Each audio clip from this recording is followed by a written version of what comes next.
በዛሬው ቪዲዮ ንቀትን ወይም ክብር መነፈግን ለመቆጣጠር የሚያስችሉ 10 ጠቃሚ ትምህርቶችን እናያለን። እነሆ ወደ መልእክቱ። አንደኛ፣ በራሳችሁ በጎነት ላይ አተኩሩ። ባህሪያችሁና ታማኝነታችሁ በእናንተ ቁጥጥር ውስጥ መሆናቸውን አስታውሱ።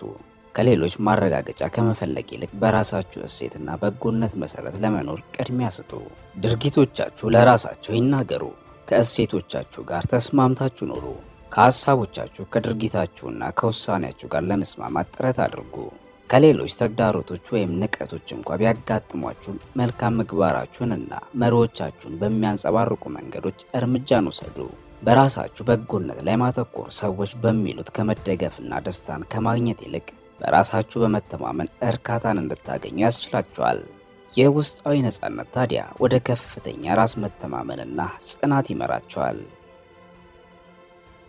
ሁለተኛ፣ የሌሎችን አስተያየት ጊዜያዊነት ወቁ። የሰዎች አስተያየትና ፍርዶች ብዙውን ጊዜ ጊዜያዊ ናቸው።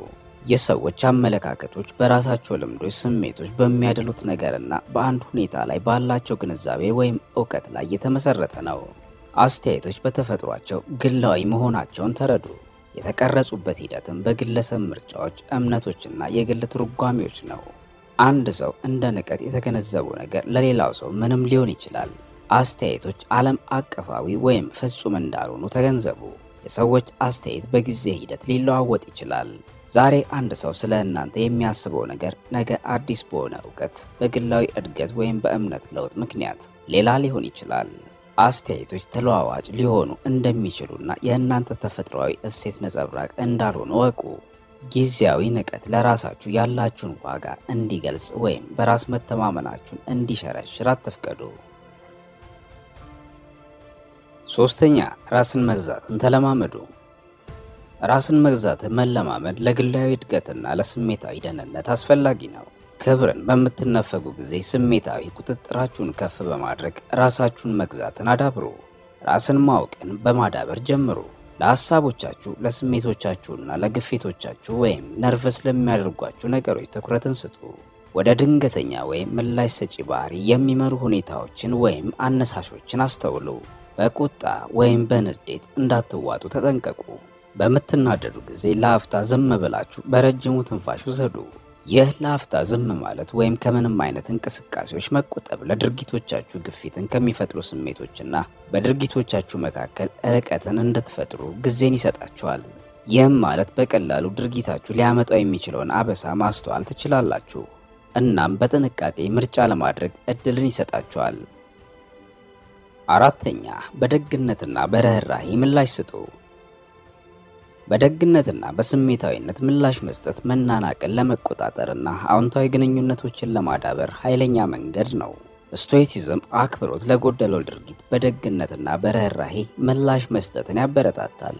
ሌሎችን የማያከብሩ ሰዎች ከራሳቸው የውስጥ ውጊያ ወይም ድንቁርና ጋር እየታገሉ ሊሆኑ እንደሚችሉ አውቁ።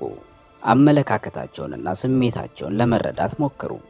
ራሳችሁን በእነሱ ጫማ ውስጥ አስገቡና አክብሮት የጎደለው ባህሪ እንዲያሳዩ ያደረጋቸው ምን እንደሆነ በብልሃት ተረዱ።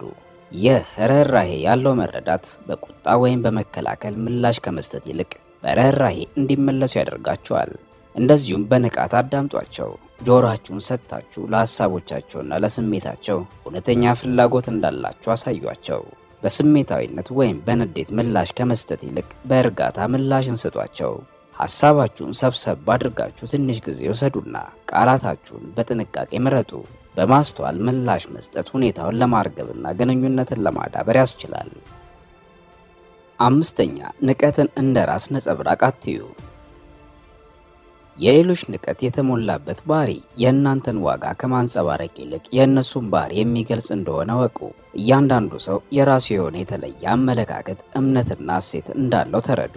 አክብሮት የጎደለው ባህሪ ብዙውን ጊዜ የሚመነጨው ከአንድ ሰው ውስጣዊ አለመረጋጋት፣ አድሏዊ ባህሪ ወይም የተጣመመ እይታ ሊሆን ይችላል። የእናንተን ዋጋ ወይም ባህሪ የሚያንጸባርቅ ነው ማለት አይቻልም። ለራሳችሁ ያላችሁ ግምት የሚወሰነው በሌሎች አስተያየት ወይም ባህሪ እንዳልሆነ ተገንዘቡ። ስድስተኛ፣ ምንጩን አስቡ።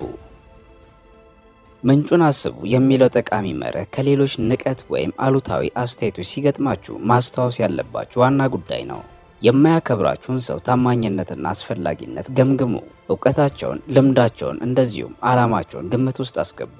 ተአማኒነት ከሌለው ሰው የሚሰጡ ንቀት ያላቸው አስተያየቶች ትንሽ ክብደት ሊይዙ እንደሚችሉ ተገንዘቡ።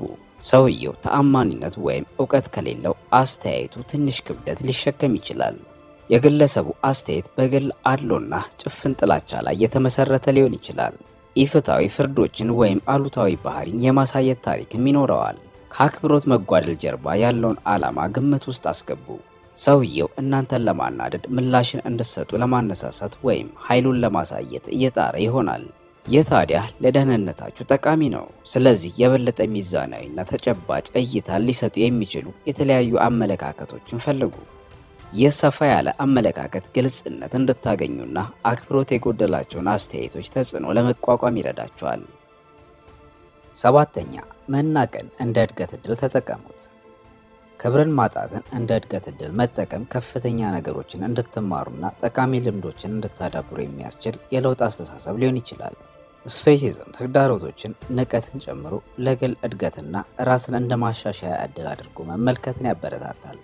ትዕግስትን፣ ጽናትንና ስሜታዊ እውቀትን ለመለማመድና ለማዳበር አክብሮት የጎደላቸውን ባህሪያትን ተጠቀሙ። በመናቅ የሚቀሰቀሰውን አሉታዊ ወይም መጥፎ ስሜቶችን ከማሰብ ይልቅ በዚህ ሁኔታ ውስጥ ልታገኙ የምትችሏቸውን ጠቃሚ ልምዶችን አስቡ። ከእንደዚህ አይነት ተሞክሮ ምን መማር እንደምትችሉና ለግል እድገታችሁ እንዴት አስተዋጽኦ ሊያደርጉ እንደሚችሉ እራሳችሁን ጠይቁ። 8ኛ የውስጥ መረጋጋትን መጠበቅ። ውስጣዊ መረጋጋት ደህንነታችሁን ለመጠበቅና ፈታኝ ሁኔታዎችን እንድትቋቋሙ ለማገዝ አስፈላጊ ነው። ስቶይሲዝም ውጫዊ ሁኔታዎች ምንም ቢሆኑም እንኳ ውስጣዊ መረጋጋትን የመጠበቅን አስፈላጊነት አጽንኦት ይሰጣል። የውጫዊ ሁኔታዎች ውስጣዊ መረጋጋትን መረበሽ የለባቸውም። እንደ ንቀት ያሉ ውጫዊ ድርጊቶች ከእናንተ የመነጩ ሳይሆኑ ከሌላ ሰው ምልከታ የመነጩ ናቸው። እነዚህ ድርጊቶች ከቁጥጥራችሁ ውጪ የሆኑ ነገሮች ናቸው። እነሱ የሚናገሩትን ነገር ልትቆጣጠሩት አትችሉም። ሆኖም ግን እናንተ የምትሰጡትን ምላሽ መቆጣጠር ትችላላችሁ። ውስጣችሁን የሚጎዳው እነሱ የተናገሩት የንቀት ቃል ሳይሆን እናንተ የምትሰጡት ምላሽ ነው። ምላሻችሁ እናንተን የሚጠቅምና ውስጣዊ መረጋጋታችሁን የሚጠብቅ ይሁን። 9ኛ ልትቆጣጠሩት በምትችሉት ነገር ላይ አተኩሩ። ጉልበታችሁን በቁጥጥራችሁ ውስጥ ባሉ ጉዳዮቻችሁ ላይ አውሉት። ለምሳሌ በሐሳቦቻችሁ፣ በድርጊቶቻችሁና በምላሾቻችሁ ላይ። ትኩረቶቻችሁን ገንቢ ወደ ሆኑ ፍላጎቶቻችሁ አዙሯቸው። አክብሮት በጎደላቸው አስተያየቶች ላይ ከማተኮር ወይም የበቀል እርምጃን ለመውሰድ ከመነሳሳት ይልቅ በማስተዋልና በብልሃት ምላሽን ለመስጠት ሞክሩ። 10ኛ ምስጋናን ተለማመዱ። ከንቀታዊ ልምምዶች ለተማራችሁት ትምህርቶች ማመስገንን ልመዱ። ባህሪያችሁን፣ ጥንካሬያችሁንና ጥበባችሁን ለማጠናከር ስለሚረዷችሁ ይህን ዕድል አመስግኑ።